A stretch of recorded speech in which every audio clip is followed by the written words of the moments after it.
안녕하세요 찐생 여러분, 주식 교과서 시간의 찐쌤 김진입니다. 제가 너무나 애정하는 주식 교과서 시간이 됐습니다. 지난 2주간 주식 교과서 시간은 제가 좀 태도에 관해서 이런 것들을 좀 강조하고 싶어서 2번 정도 좀 가볍게 태도에 관해서 말씀을 드렸으니까 오늘은 좀 배경 지식 시간 쪽으로 가보려고 합니다. 최근에 금융시장의 모든 가격 지표 중에서 가장 많이 걱정하시는 게 아마 환율이 아닌가라고 생각을 합니다.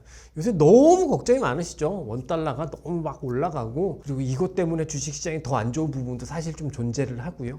그리고 또 하나 더 넘어가서는 나는 빨리 지금 해외 주식으로 하고 싶은데 미국 주식으로 가고 싶은데 이놈의 환율이 너무 올라서 부담스러워서 못 가겠다, 이렇게 생각하시는 분들도 계시고, 그래서 오늘은 이 환율이라는 주제를 가지고 좀 말씀을 드릴 건데요. 이 환율이라는 거는 절대 뗄래야 뗄 수 없는 가장 중요한 가격 지표 중에 하나고, 이것만 가지고도 뭔가 시장에 대한 이해가 되게 많이 되는 부분이 존재하기 때문에 원론적인 부분을 베이스로 해서 주식 투자자들이 어떤 측면으로만 환율을 이해하고 있으면 좋을지, 이런 것들을 좀 말씀을 드릴 건데요. 그래도 제가 원론적인 부분을 말씀을 드리려고 하는 이유는, 그런 걸 제가 말씀을 안 드리면 매번 누군가의 설명이 필요하실 거예요. 그래도 조금 공부를 한 사람들의 그런 설명들이 필요할 텐데, 환율 같은 경우는 사실 밑에 딱 깔려있는 기본적인 지식, 그 정도만 딱 알면 남들 어떤 사람들이 해석을 먼저 해주지 않는다 하더라도 충분히 여러분들께서 스스로 1차적인 이해는 하실 수 있거든요. 그래서 그런 부분까지 말씀을 드리겠다. 별로 그렇게 어렵지 않고 길지 않은 내용이니까 그냥 쉽게 그냥 자연스럽게 따라와 주시면 좋겠다, 이렇게 생각을 합니다. 그럼 바로 시작을 할게요. 이 환율이라는 건 사실은 꼭 머릿속에 까먹으면 안 된다라는 게 하나가 뭐냐면 상대가치라는 겁니다. 상대가치. 주식은 정확한 절대적인 가치가 있죠. 금리는 또 정확한 몇 퍼센트라는 정확한 절대적인 가치가 있습니다.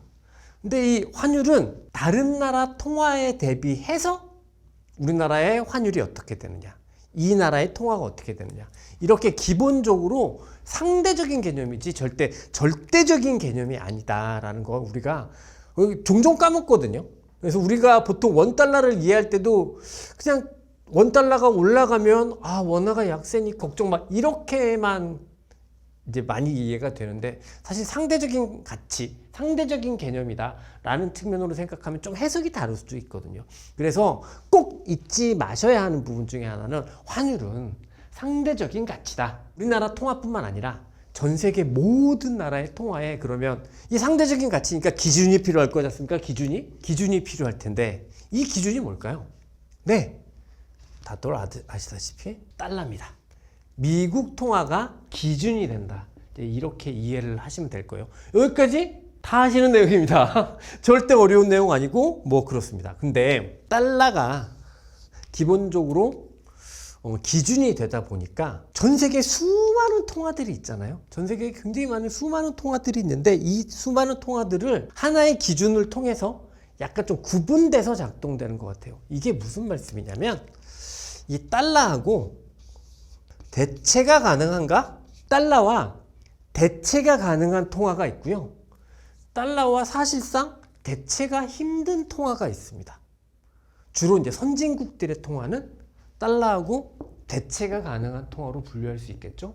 반대로 이머징 마켓 통화, 혹은 우리나라처럼 선진국이라고 하더라도 경제 규모 자체가 크지 않은 나라 같은 경우에는 대체 관계가 쉽게 성립이 되지 않겠죠. 그래서 선진국을 DM이라고 표현하고, 그다음에 이머징 마켓 이렇게 표현하잖아요. 요거 자체가 좀 구분이 된다, 이걸 이해를 해주시는 게 제일 좋을 것 같습니다. 그러면 가장 중요한 부분 중에 하나는 대체가 가능한가, 되게 중요한 핵심적인 환율을 볼 때 중요한 부분이라고 말씀을 드렸잖아요. 기준이 달러이기 때문에 결국 이 달러와 대체가 가능한 한 지수가 있습니다. 그게 이제 제가 시황 방송을 할 때도 종종 말씀드리는 달러 지수인데요. 달러 인덱스, 달러 지수. 저는 방송 중에는 DXY라고 좀 표현을 해서 이 달러 지수라는 게 있고, 우리는 환율을 좀 공부할 때 이 달러 지수가 도대체 뭔지 이해를 하시면 이 다음부터는 제가 뭐 시황 방송을 하거나 다른 뉴스를 볼 때 달러 인덱스가 어떻게 됐습니다 라고 할 때 금방금방 이해가 되실 거예요. 이 달러 지수라고 하는 건 앞서 말씀드린 대로 이 달러와 대체가 가능한 통화들로 구성되어 있는 지수를 말합니다. 이 달러 지수에 포함되어 있는 통화들을 생각해 보면 대표적으로 유로가 있을 거고요. 엔이 있습니다.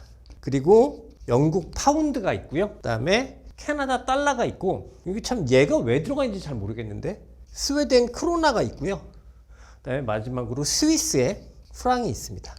요 6개 통화, 이 6개의 통화로 달러 지수는 구성이 되고요. 각 통화별 중요도에 따라서 가중평균이 생기고 가중평균의 합으로 이 달러 지수는 구성이 됩니다. 일반적으로 알려져 있기로 보면 이 유로가 한 50% 정도라고 알려져 있고요. 엔화가 12%, 그리고 이 파운드가 한 11%, 나머지는 굉장히 작다. 이렇게 보시면 될 것 같아요. 야, 스위스 프랑은 왜 들어간 거야? 아니, 당연히 중립국이잖아요. 그리고 스위스가 은행이 엄청 발달해 있는 나라잖아요. 그래서 스위스 프랑도 들어간다. 이해를 해주시면 될 것 같고. 그래서 여러분들 이제 종종 경제신문이나 이런 거 보시면 캐나다가 금리를 인하할 때, 스위스가 선제적으로 금리를 인상했대. 이런 이야기들을 들으실 거예요.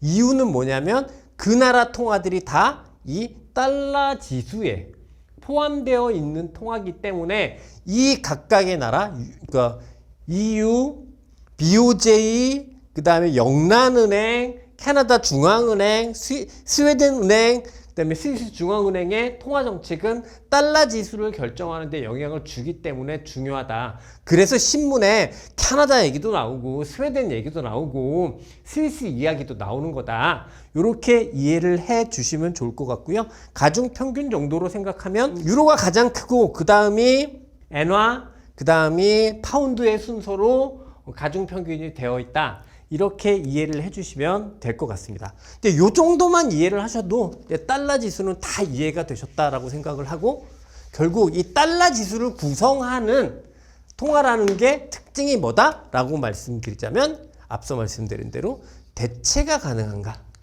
달러에 대비해서 대체가 가능한가, 대체가 가능하기 때문에 달러 지수가 포함되어 있는 거다. 이렇게 이해를 해주시면 좋을 것 같아요. 그래서 달러하고 대체가 가능하기 때문에 사실 이런 나라들의 환율은 아주 교과서적인 작동 방식을 가집니다. 이유가 있습니다. 그리고 미국이 있습니다. 근데 유럽의 금리가 예를 들어서 2%라고 해볼게요. 그리고 미국의 금리는 3%라고 해보겠습니다. 그러면 우리가 통화를 가지고 있을 때 유로 통화, 유로를 갖고 있는 게 유리한가요? 달러를 가지고 있는 게 유리한가요? 당연히 달러를 가지고 있는 게 유리할 겁니다. 똑같이 유럽 채권을 사면 2%의 쿠폰을 받지만 달러 채권을 사면 3%의 쿠폰을 받으니까 이익을 얻을 수 있으니까. 그렇기 때문에 이런 대체가 가능한 통화 같은 경우에는 이 금리, 이자율에 따라서 통화가 이렇게 자금이 움직이는 경향이 있습니다. 금리가 앞서 말씀드린 대로 요게 2%, 유럽이 2%고 미국이 3%다. 그러면은 유럽에서 미국으로 자금의 흐름이 이동한다는 거죠.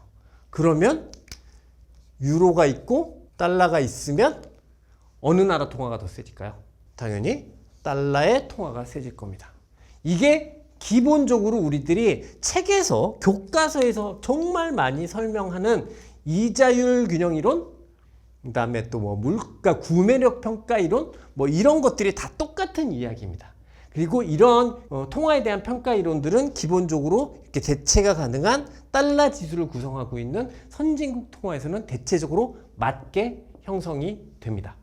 그래서 요걸 가지고 조금 더 주식시장 투자자 입장에서 생각을 해보면 요 달러 지수에 속해 있는 이 선진국, 대체가 가능한 통화를 가지고 있는 나라의 경우에는 어떤 현상이 벌어지냐면 자국 통화의 약세가 있습니다. 자국 통화의 약세가 주식시장에 어떤 영향을 줄까? 이 부분을 좀 생각을 해볼게요. 독일이 있고 미국이 있다고 생각을 해볼게요. 근데 달러가 강세예요. 그러니까 유로가 약세인 겁니다. 현재 상황이 그렇다고 치죠. 유로 약세, 달러 강세 상황입니다. 그러면 이 유럽에 있는 기업들의 수출이 잘 될까요? 안 될까요? 잘 되겠죠. 왜요? 가격 경쟁력이 좋아졌잖아요. 물론 똑같은 품질의 제품이라는 가정하에서 생각을 하면, 그죠? 이런 상태라면 어떤 일이 벌어질까요? 그러면 수출이 증가할 겁니다. 유로의 환율이 약하면 독일의 수출이 늘어날 수 있다. 그래서 주식시장은 어떻게 될까요? 우리가 제일 중요한 건 주식시장이니까. 주식시장은 의외로 상승하는 경향을 보이게 됩니다. 그리고 요 구성은 계속해서 이렇게 물 흐르듯이 구성되게 돼요. 무슨 얘기냐면, 이러니까 독일에서 유럽, 미국으로 수출이 많이 되겠죠? 근데 유로가 약세고 달러가 강세라는 얘기는 일단 이쪽의 펀더멘탈이 안 좋다는 이야기잖아요. 그래서 통화가 약세예요. 통화가 약세니까 수출이 잘 돼요. 수출이 잘 되니까 다시 이쪽의 펀더멘탈이 좋아지겠죠. 그래서 계속해서 이제 이런 선진국들, 대체 통화를 가지고 있는 국가들은 이렇게 이제 흘러가는 순환적인 경제 구조를 가지게 되거든요. 그 차원에서 앞서 말씀드린 대로 유로가 예를 들어서 그 선진국 통화의 경우 자국 내 통화가 약세다라고 하면 오히려 수출 경쟁력이 좋아져서 수출이 증가하고, 이 수출이 증가하는 것 때문에 주식시장이 좋아지는 경우, 그러니까 그 나라 통화가 약세임에도 불구하고 그런 경우가 더 많다. 이렇게 이해를 해주시면 될 것 같아요. 근데 우리나라는 독일도 아니고 우리나라 원화가 이 달러 지수에 들어가 있지 않잖아요. 아쉽게도 우리나라는 사실 경제 수준으로만 치면 선진국이 맞죠. 분명히 선진국입니다. 우리나라보다 잘 사는 나라가 뭐 이렇게 많을 거라고 별로 없어요.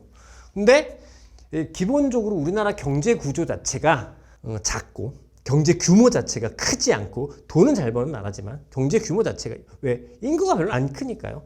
그리고 그다음에 우리나라 통화를 쓰는 인구도 별로 없고, 전 세계적으로 1억도 안 되잖아요. 우리나라 통화를 쓰는 인구가 1억도 안 되는 겁니다. 우리나라만 쓰니까. 그래서 아쉽게도 우리나라는 이 이머징 마켓 통화의 대표적인 나라로 구분받고 있습니다.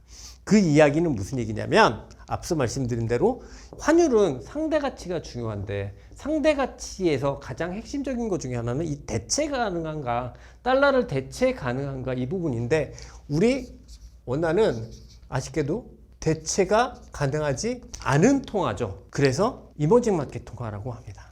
근데 이렇게 달러랑 대체가 가능하지 않은 통화가 되면, 그러면 앞서 제가 이제 선진국 통화를 말씀드릴 때 다분히 교과서적으로 환율이 결정된다 이렇게 말씀을 드렸잖아요. 그리고 그 베이스에는 대표적으로는 이자율, 구매력 이런 게 있다 말씀을 드렸는데, 그런 교과서적인 결정 방식이 작동되지 않습니다. 실제로 이 이머징 마켓의 통화는 단적으로 이 나라의 펀더멘탈을 그대로 설명해주는 지표로만 작동을 합니다. 왜 그러냐면 대체가 가능하지 않잖아요. 그러니 이 나라가 아무리 잘 살고 이런다고 하더라도 대체가 가능하지 않기 때문에 이 나라에 항상 생각해야 되는 건 뭐냐면 안정성? 달러로 쉽게 바꿀 수 있는 통화가 안 되다 보니까 이런 게 항상 핵심적인 이슈가 되기도 하고, 그렇기 때문에 이머징 마켓 통화 같은 경우에는 앞서 말씀드린 대로 선진 통화처럼 달러 지수에 포함되어 있는 통화처럼 그렇게 이자율이나 구매력으로 형성되지 않고 그 나라의 이 매크로 펀더멘탈을 그대로 반영하면서 나타나게 된다. 이렇게 볼 수 있고요. 그래서 사실 우리나라는 수출 국가잖아요. 그러면 수출 국가인 나라에서 우리나라 자국 통화가 약세인 게 좋을까요? 강세일 게 좋을까요? 약세인 게 무조건 좋죠. 왜? 우리나라는 수출을 하는 나라인데 우리나라 수출 제품에 가격 경쟁력이 생기니까. 그러면 사실은 유럽처럼 우리나라 통화가 약세일 때 주식시장이 좋아야 되는데, 실제로 그렇지 않고 실제 통화는 이 펀더멘탈을 그대로 반영하다 보니 통화 약세 구간은 대부분의 경우에 주식시장 약세로 이어진다 라고 보시면 될 것 같아요. 그러니까 결국은 우리나라 주식시장은 우리나라의 펀더멘탈을 반영하는 거잖아요. 같은 방향으로밖에 갈 수밖에 없다. 이렇게 이해를 해주시면 될 것 같아요. 그러니 우리나라 주식시장에 투자를 할 때 우리나라 통화가 지금 강세 국면에 있냐 약세 국면에 있냐 이거는 되게 중요한 판단 지표가 될 수 있겠죠. 이거 꼭 기억해 주셨으면 좋겠고요. 원달러에 대해서 하나만 더 이야기를 드려보면 이제 우리나라는 이제 원달러를 표현을 이제 KRW라고 그러니까 많이들 표현을 하는데 기본적으로 이 원달러의 방향은 뭘로 결정될까? 라고 하면 달러의 강도 플러스 원의 강도 이렇게 이해하시면 됩니다. 앞서도 말씀드렸듯이 상대가치라고 말씀드렸잖아요. 그리고 어디가 더 우선할까 하면 달러의 강도가 더 우선하게 됩니다. 당연하겠죠. 달러의 강도가 더 우선하게 됩니다.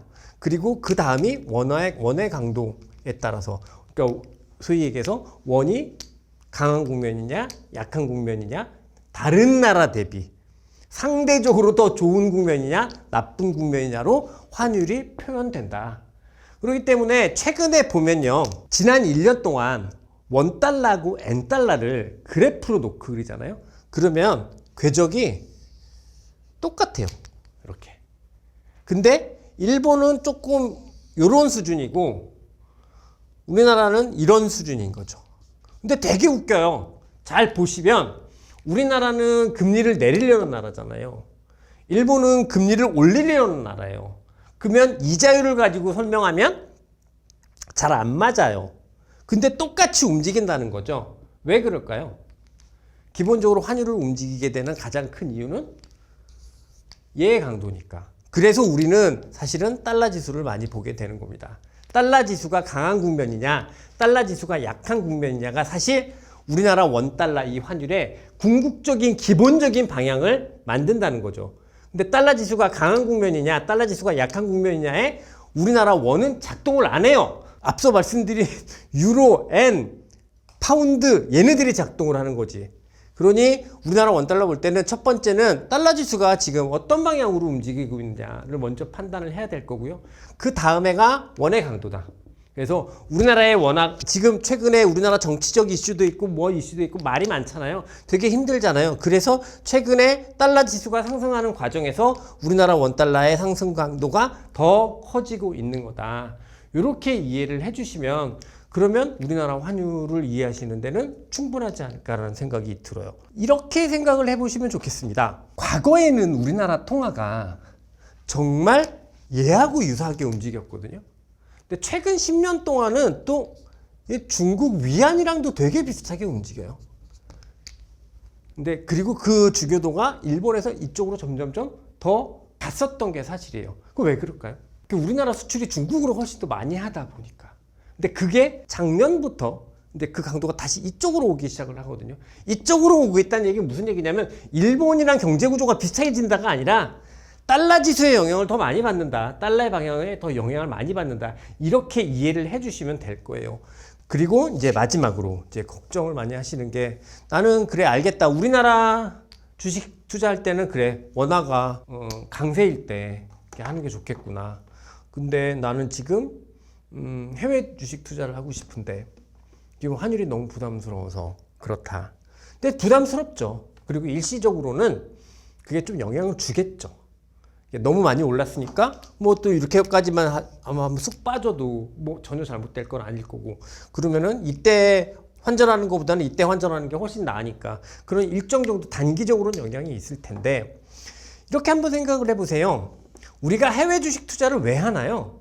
우리나라 주식시장이 좋으면 해외 주식을 투자할 이유가 있을까요? 우리나라의 기본적인 주식시장 전망이 안 좋다는 얘기는 계속해서 얘는 상승할 가능성이 더 높다는 얘기죠. 원달러는 계속해서 상승할 가능성이 더 높다는 가능성을 기본적으로 우리가 해외 투자를 한다고 하면 그 가정을 우리는 부지불식간에 하고 있는 겁니다. 그래서 우리나라 시장이 부진할 때 해외 주식시장에서 수익을 낼 때는 대개의 경우에 주식시장에서 낸 것 수익에 플러스 알파로 환율에서도 계속해서 수익이 나요. 원달러가 계속 올라가기 때문에. 그러니까 제가 드리고 싶은 말씀은 해외 주식을 할 때 환율이 허들이 되는 것 같고 장벽이 되는 것 같은데 아예 생각을 안 하셨으면 좋겠다.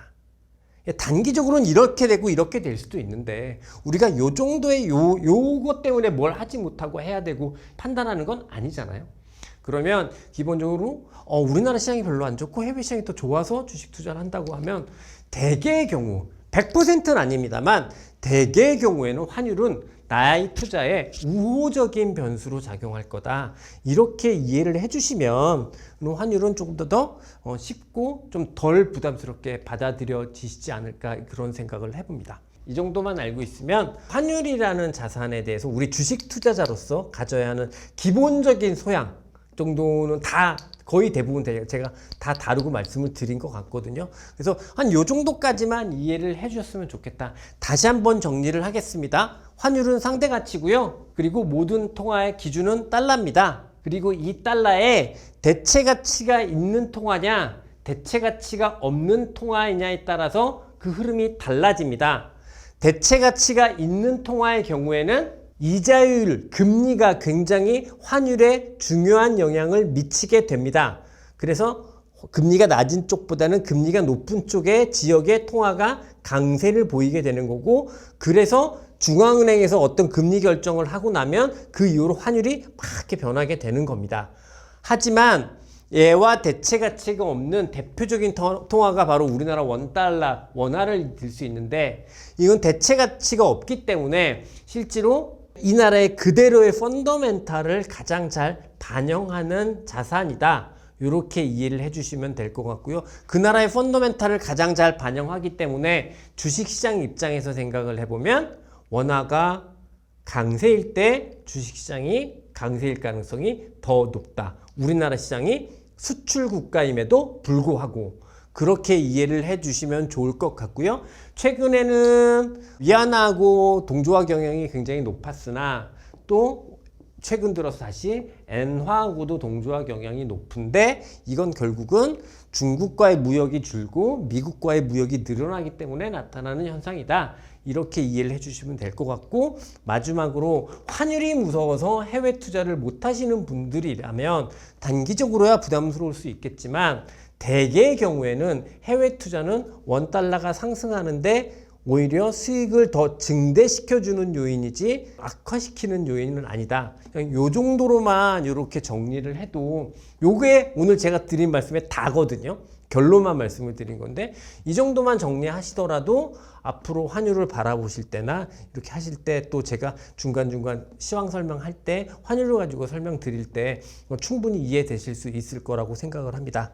네, 이상으로 오늘 주식 교과서 시간은 환율을 가지고 말씀을 드려봤는데요.